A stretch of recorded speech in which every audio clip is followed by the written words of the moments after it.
ప్రభువు అయినటువంటి యేసుక్రీస్తు నామంలో ఈ సాయంకాల సమయమున మీ అందరికీ నా ప్రత్యేకమైన వందనాలండి. దావీదు కీర్తన 14 అధ్యాయము 1-2 వచనాలు ఎలా సెలవిచ్చుచున్నాయంటే, దేవుడు లేడని బుద్ధిహీనులు తమ హృదయంలో అనుకొనుచున్నారు, వారు బొత్తిగా చెడిపోయి ఉన్నారు.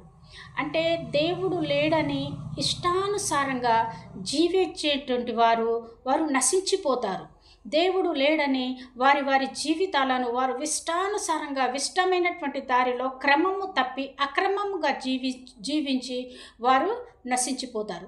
మరి రెండవ వచనం ఏమని సెలవిచ్చుచున్నదంటే, వివేకము కలిగి దేవుని వెతుకువారు కలరేమోనని యెహోవా ఆకాశము నుండి నరులను పరిశీలించుచున్నాడు.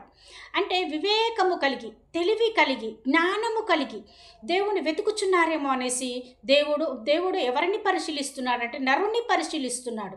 మరి ఈ వివేకవంతులు ఎవరంటే వారు దేవుని వెతికేటువంటి వారు, దేవుని వాక్యానికి లోపడేటువంటి వారు వివేకవంతులు. ఇప్పుడు మనం ఈ లోకంలో ఎవరిని వివేకవంతులు అనుకుంటామంటే గొప్ప గొప్ప శాస్త్రవేత్తలను, గొప్ప గొప్ప వైద్యులను, గొప్ప గొప్ప నటుమణులను, తర్వాత గొప్ప గొప్ప స్థాయిలో ఉన్నటువంటి పారిశ్రామికవేత్తలను మనము జ్ఞానవంతులు అనుకుంటాము.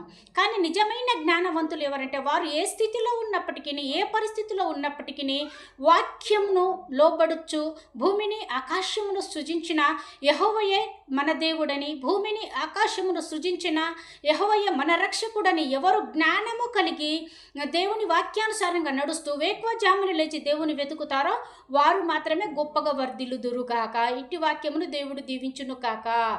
ఆమేన్.